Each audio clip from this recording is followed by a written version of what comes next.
Hello, and welcome to today's edition of the Live and Invest Overseas podcast. I'm Kat Kalashian, and I'm joined today by Con Murphy, one of our regular contributors who's based in Ireland, but has lived all over for many years and I think, Belize, you lived for almost 15 years. Isn't that right? Yes, I did indeed. All right, so he's a bona fide expert on all things Belize, just from day of experience, but he also happens to be a real estate expert. He is the editor of our free weekly Overseas Property Alert. And if you do have any interest in finding out more things about buying real estate overseas, where are the hottest investments right now all over the world, I do encourage you to sign up for that. But today he's here to talk to us specifically about buying in Belize. Belize is one of the top retirement havens in the world, an ideal dream Caribbean destination, and also has some really interesting real estate investment opportunities. But of course, buying overseas in any country is never the same as it is back home. So Con is here to give us a quick rundown of what are the big things we should be aware of, what are the differences, what's the same, and what pitfalls we might fall into, and he can help us avoid. So thanks for joining us today, Con, and tell us all about Belize real estate.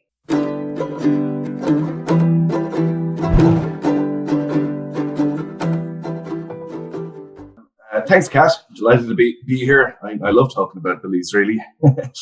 As I said, I spent just about 15 years in Belize, in the real estate business for most of it. I handled my own land transactions. I assisted others who were buying and selling real estate while they were in Belize. So it's not that complicated if you know the process. I mean, which is, I suppose, the story of of everything abroad. I mean, once you know how it's done, it's relatively easy. But to get started, I suppose the question of the property buying process in Belize starts with, where do you want to live in Belize? I mean, Belize is a tiny little country, but it has a huge array of of areas and different climates and different types of property you can choose. An awful lot of people who come to Belize, they come to Belize and all they want is island living. They want scuba diving and blue ocean. And they mightn't even realize that there's other things to see in Belize, but you've got all sorts. You've got jungles in the interior. You've got rainforest down south. You've got drier bay living up north in Corozal. There's farming in the west in Cayo. So once you've decided what type of place you want to live in, I always recommend you check it out. You go there and spend a little bit of time before you make the move, and you've selected the property you want to buy. Then there's a process you need to go through. It's pretty simple. Belize law is based on the common law system, so similar to England, Canada, Australia, Ireland, all those places. They use common law. I know common law is used in some states in the US, but it's quite different to the other legal systems in the region, which generally use civil law. Common law is based on precedent, where civil law is based on a codified list of laws. Not that it's particularly relevant, but so it has got a strong legal system. As I say, it adheres to a recognized common law system. So it is safe to buy property in Belize if you take the precautions. Step one, when you're buying property, is you need to get someone to conduct a title search. It's the most fundamental step involved in any property transaction, and it's one that people ignore at their own peril. And unfortunately, people still do it. It's the Margarita madness that goes on when you go to a beautiful country and you find a beautiful property. Common sense or prudence goes out the window, and people end up handing over money to people who may or may not even own the property that they're trying to buy. So what you need to do is you retain a lawyer or what is called a lands consultant to do a property search. Lawyers won't do a lot of property search for you. They will subcontract the job to a land consultant. But a lot of people feel more comfortable retaining a lawyer because there is a bar association in Belize that you can go to if you have complaints, but there's no lands consultants association. So if you get a recommendation for a good land consultant or land agent, you could feel comfortable having him take care of the entire process for you. Or if you want to be more sure and don't mind paying a lot more, you can retain a lawyer to do the title search for you. And I said, we need to do title searches to make sure that everything's legit. When I arrived in Belize nearly 20 years ago now, land scams were quite common. it was going on. It was a little bit like the Wild West. They seem to happen to everyone. I got caught in a land scam myself, a small one early on in my career. I didn't heed my own advice, but they're becoming less and less common. The lands department is becoming more and more computerized, and there's less room for skullduggery and shenanigans, all that kind of stuff. Realistically, the biggest biggest facilitator of land scams that happen in Belize is not getting a proper title search done. So that's the most important step that you can take. The next, once you have got a title search done, then you will find out whether the land is held in as registered or unregistered land in Belize. Unregistered land in Belize is the old form of land ownership. It's properties that's passed through deeds of conveyance. People from the States will be familiar with deeds of conveyance. It's a document that documents the chain of title from the first person who owned the property. And in Belize, because it was the old form of holding title, it was less accurate. There was more room for mistakes. The boundaries to these properties, because before digitization and GPS, the boundaries to properties were less firmly defined. There was more errors involved in it, but it was just the way that it was done. Belize is in the process of converting all land ownership, is registering all land, which goes from the old conveyance system, which described your property and in relation to other properties around it. The new system will give you a title deed, not a conveyance. And the title deed is an absolutely rock solid computerized record of what you own and exactly where it is with GPS coordinates on it. So in the next 10 or 20 years, there probably will be very few conveyances left in Belize. But until then, you could be offered unregistered land, which is usually rural land, quite a bit out from the towns, and the land in towns and around towns is registered land, which is a simpler title to search, because you just go into lands, sit down in front of the person with the computer, and you can do all your searching there. Whereas the old conveyances, you might have to go get someone to go into the old archives, pull out dusty old books that I've seen them. They're at 18 inches thick, and page by page start going through and searching to check out all the steps in the chain of custody, which costs more and there's more room for error. But a proper lands consultant will be able to get you good title. Along the lines of this, really, there is title insurance available in Belize. You can get title insurance it is insured out of London. You can get it, but you really don't need it.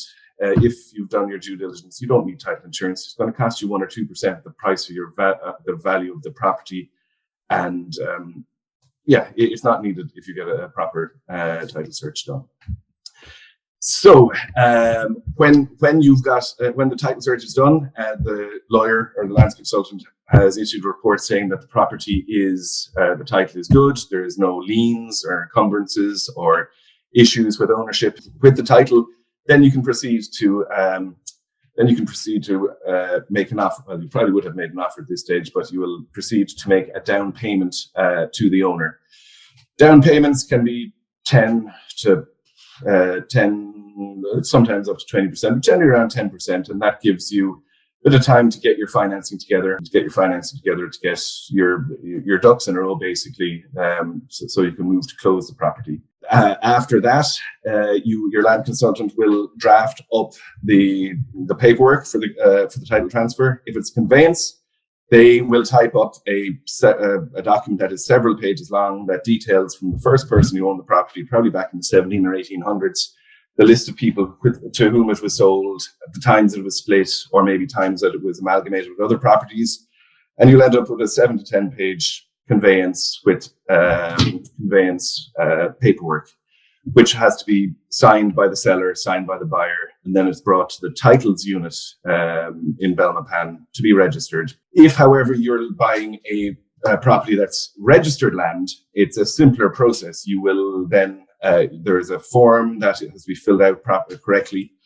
The details are very pedantic.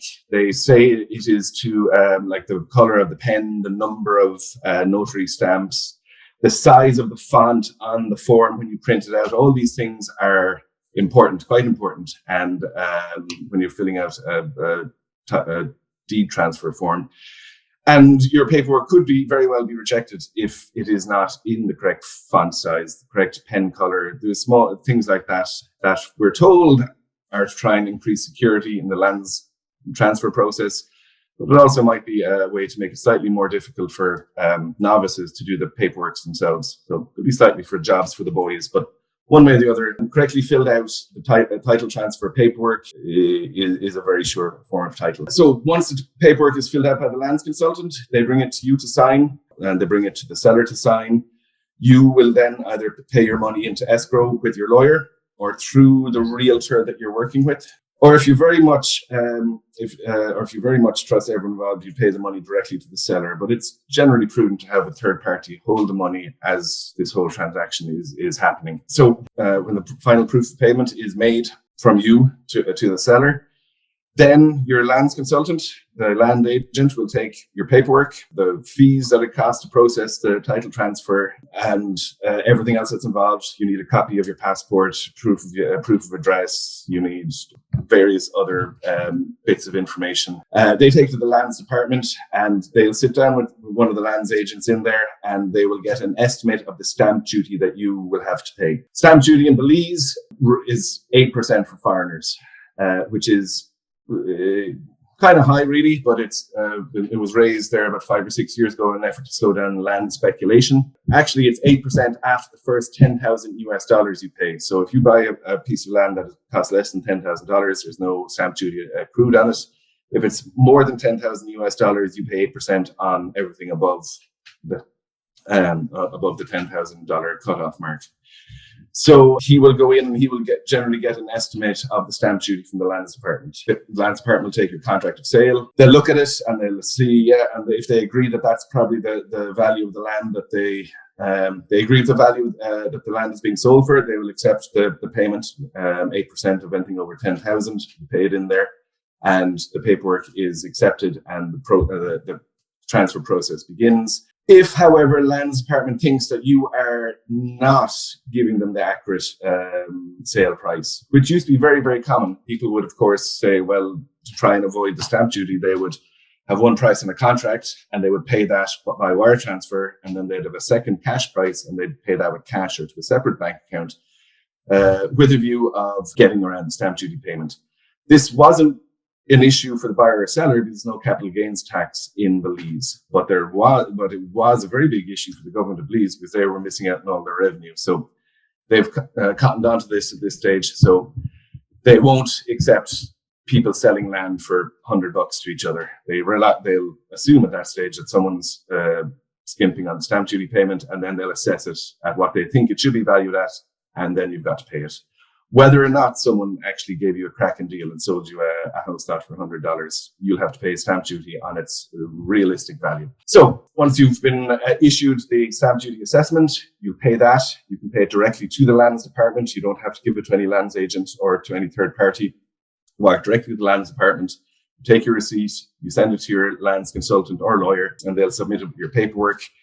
And that is paperwork, and that is it. At that stage, your lands agent will get a receipt of submission from the lands department, the yellow receipt for the amount you paid, and a printed A4 sheet with the details of your submission. They'll give you an LTU, a land transaction unit number on it on your receipt, and with that you can track your title transfer through the lands department. And it takes several months, up to a year, for your title to go through the various offices.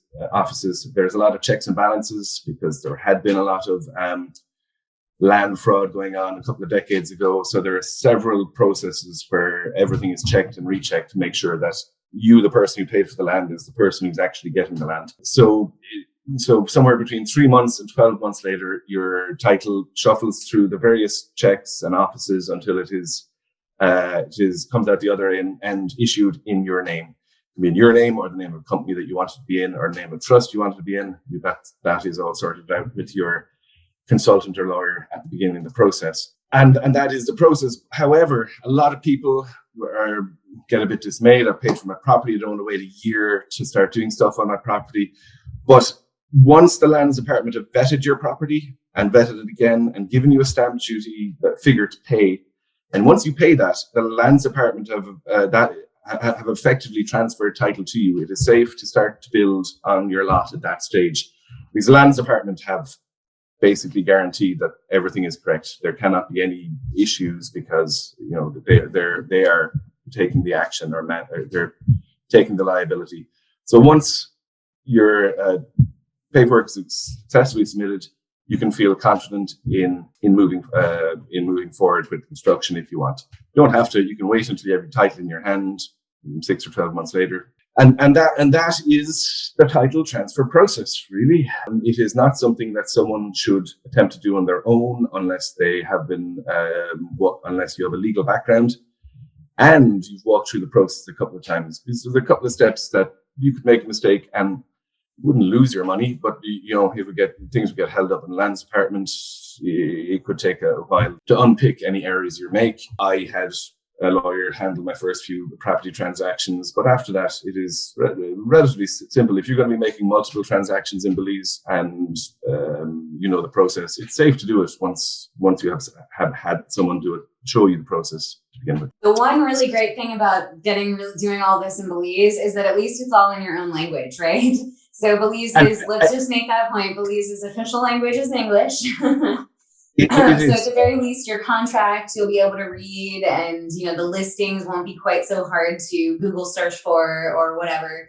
But as Khan says, even if you're working in your own language, it definitely is worth the added cost in most countries to go with the lawyer, because it will definitely, in almost all cases, save you some amount of time or money in the long run. Oh, listen, and I've got to put up my hand on there. I'm suggesting that after a while you could do it. If you do multiple land transfers, you can handle it yourself.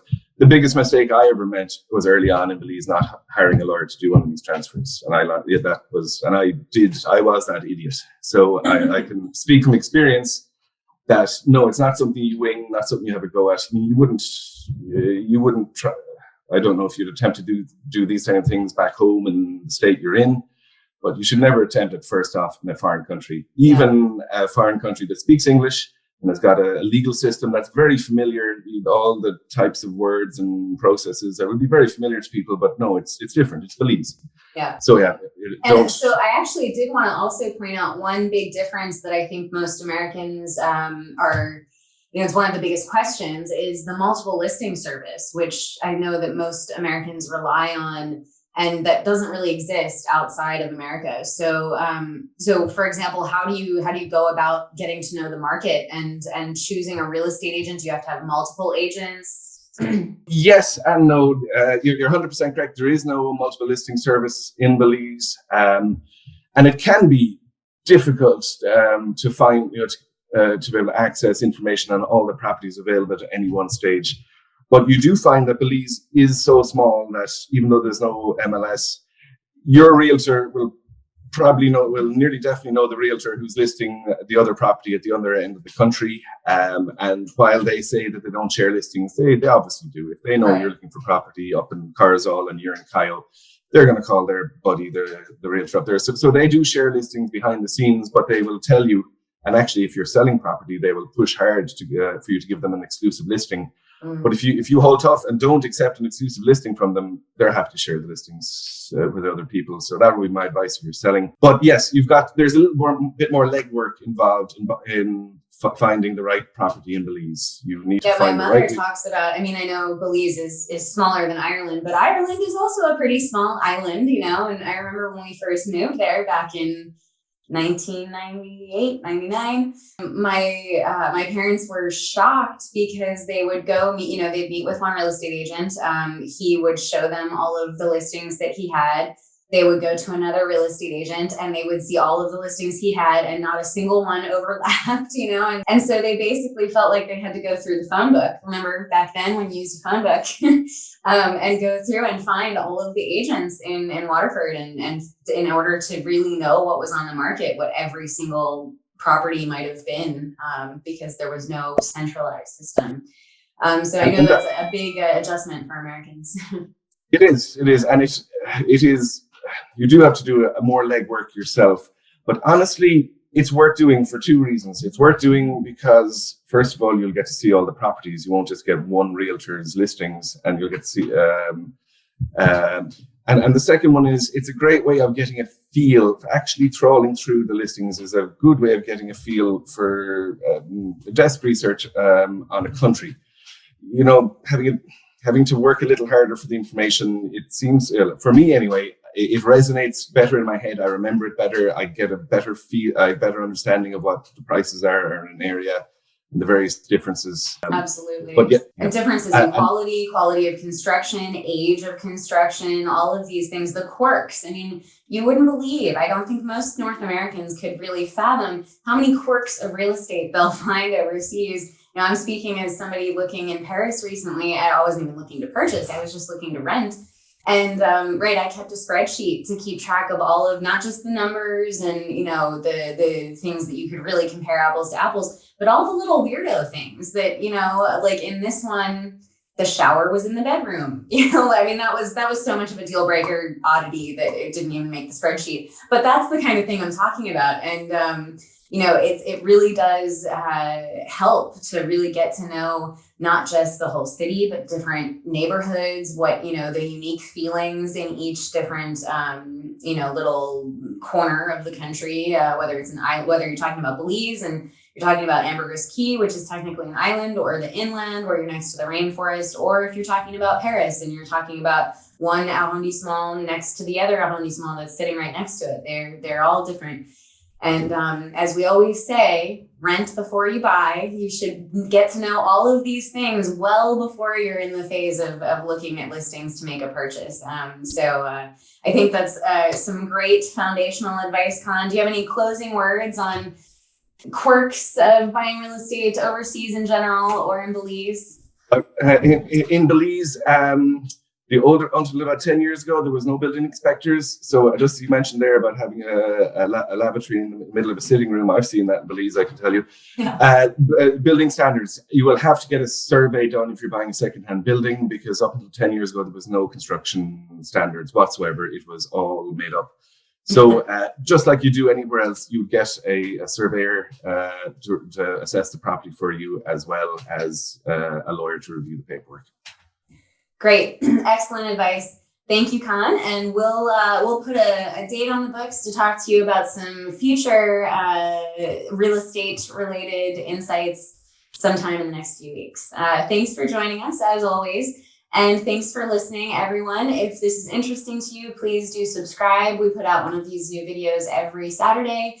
And if you're interested specifically in real estate, you've heard from Con here, the editor of our Overseas Property Alert. It is free. You'll get it in your inbox every week, and you'll get some valuable insights from Con from somewhere in the world once a week. Thanks for listening, and we'll see you again soon. Bye. Happy trails.